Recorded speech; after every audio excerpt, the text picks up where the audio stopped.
વરસાદી આપત્તિ વચ્ચે ખેડૂતોની વેદના। આકાશમાંથી વરસતો વરસાદ કોઈ માટે ખુશીની સોગાત હોય છે તો કોઈ માટે વિનાશનું વાવાઝોડું।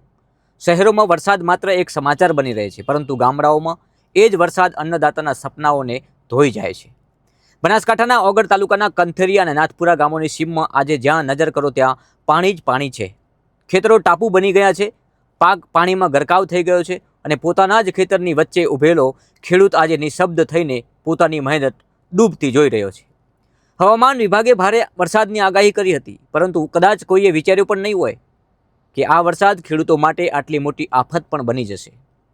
સતત 3 દિવસ સુધી વરસેલા અવિરત વરસાદે બનાસકાંઠાના અનેક વિસ્તારોને જળબંબાકાર કરી દીધા છે।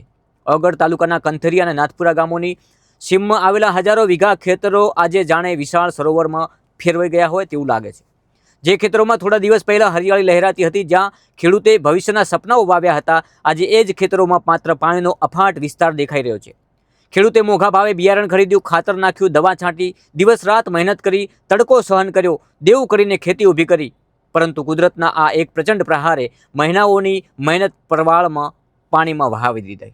આ દ્રશ્યો માત્ર પાકના નુકસાનના નથી, આ દ્રશ્યો એક ખેડૂતના તૂટી ગયેલા વિશ્વાસના છે। એક બાજુ ખેતરોમાં ઉભેલા પાક ડૂબી ગયો છે, તો બીજી બાજુ પશુપાલકોને મુશ્કેલીઓમાં અનેક ગણો વધારો થયો છે। ઉનાળા માટે મહેનત કરીને ભેગો કરેલો બાજરીનો ઘાસચારો પણ વરસાદમાં પલળી ગયો છે। હવે પશુઓને ખવડાવવું શું, દૂધ ઉત્પાદન કેવી રીતે ચાલુ રાખવું અને પરિવારનું ભરણપોષણ કેવી રીતે કરવું, આ સવાલો દરેક ખેડૂત અને પશુપાલકના મનમાં ઘેરા બનીને ઊભા છે। મુશ્કેલી અહીં અટકતી નથી। ખેતરમાં આવેલા મકાનોમાં વરસાદી પાણી ઘૂસી જતાં ઘરવખરી પણ બગડી ગઈ છે, ઘરમાં રાંધણ બનાવવું મુશ્કેલ બન્યું છે, વીજળીની સમસ્યાઓ ઊભી થઈ છે અને રોજિંદુ જીવન સંપૂર્ણપણે અસ્તવ્યસ્ત બની ગયું છે। ગામોને જોડતા રસ્તાઓ પાણીમાં ગરકાવ થઈ ગયા છે, બાળકો માટે શાળાએ જવું મુશ્કેલ બન્યું છે, દર્દીઓ માટે હોસ્પિટલ પહોંચવું મુશ્કેલ બન્યું છે અને ખેડૂતો માટે પોતાના ખેતરમાં જવું પણ જોખમી બની ગયું છે।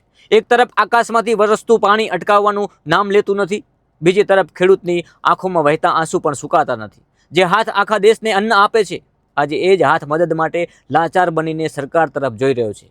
ખેડૂતની માંગ સ્પષ્ટ છે, તાત્કાલિક પાક નુકસાનનું સર્વે કરવામાં આવે, નુકસાનગ્રસ્ત ખેડૂતોને પૂરતું અને સમયસર વળતર આપવામાં આવે, પશુઓ માટે ઘાસચારાની વ્યવસ્થા કરવામાં આવે અને અસરગ્રસ્ત પરિવારોને જરૂરી સહાય પહોંચાડવામાં આવે, કારણ કે ખેડૂત માત્ર પોતાના પરિવારનું જ નહીં, સમગ્ર દેશનું પેટ ભરે છે। જગતનો તાત આજે પોતે સંકટમાં છે। જે માણસ પોતાના પરસેવાના દરેક ટીમ્પાથી ધરતીને લીલીછમ બનાવે છે ને, આજે એ જ માણસ કુદરતના પાણી સામે અસહાય બની ગયો છે। આ પાણી માત્ર ખેતરોમાં ભરાયું નથી, આ પાણી હજારો સપનાઓ ડૂબી ગયા છે। આ પાણીમાં બાળકોના ભવિષ્યની આશાઓ ડૂબી રહી છે। આ પાણીમાં વર્ષભરની મહેનત, વિશ્વાસ અને જીવનભરની કમાણી પણ તણાઈ ગઈ છે। અન્નદાતા બચશે તો જ અન્ન બચશે, ખેડૂત બચશે તો જ દેશ બચશે। આજે બનાસકાંઠાના ખેડૂતોને સહાનુભૂતિ નહીં